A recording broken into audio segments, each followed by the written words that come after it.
This next item, the soldier's shirt, has sort of recently been the subject of a sort of little detective exercise here at the museum.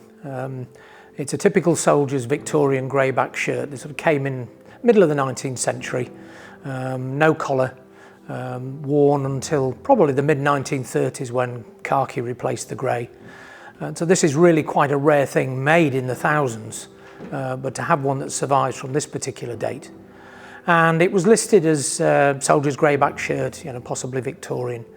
But on having a closer look, and we knew there were some markings on it. There are 2 regimental numbers on the back of the shirt, and typically of the army, they tended to stamp everything with either a broad arrow or a number or whatever. So checked the numbers, checked them with a colleague, and went back to our old accession register to find that this grey shirt was given in 1933 by a gentleman called John Coates, and it states that he was in the army or in the regiment from 1877.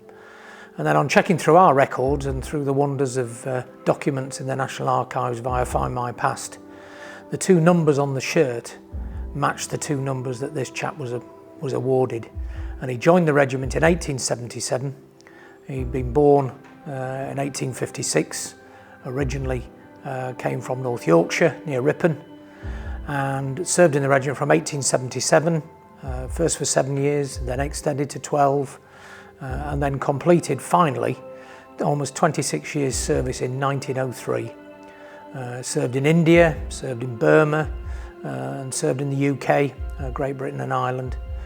And it's absolutely superb that we're able to track him down. And the reason for the 2 numbers, we joke here about the fact that the army in its wisdom changed soldiers' numbers just to annoy family historians several generations later.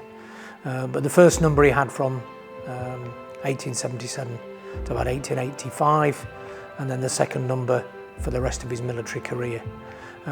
And the fact that we've got references to him and that his service papers survive in the National Archives is absolutely fantastic, because until recently it was just a soldier's Victorian greyback shirt. But we now know this chap wore it. He married in 1891 after he'd come back from India, down in Kent where the regiment was stationed. And when he retired in 1903, he settled in Milnthorpe, where he died at the grand old age of 86 in 1942. So it's no longer the greyback shirt, it's the greyback shirt of Private John Coates, 1856 to 1942.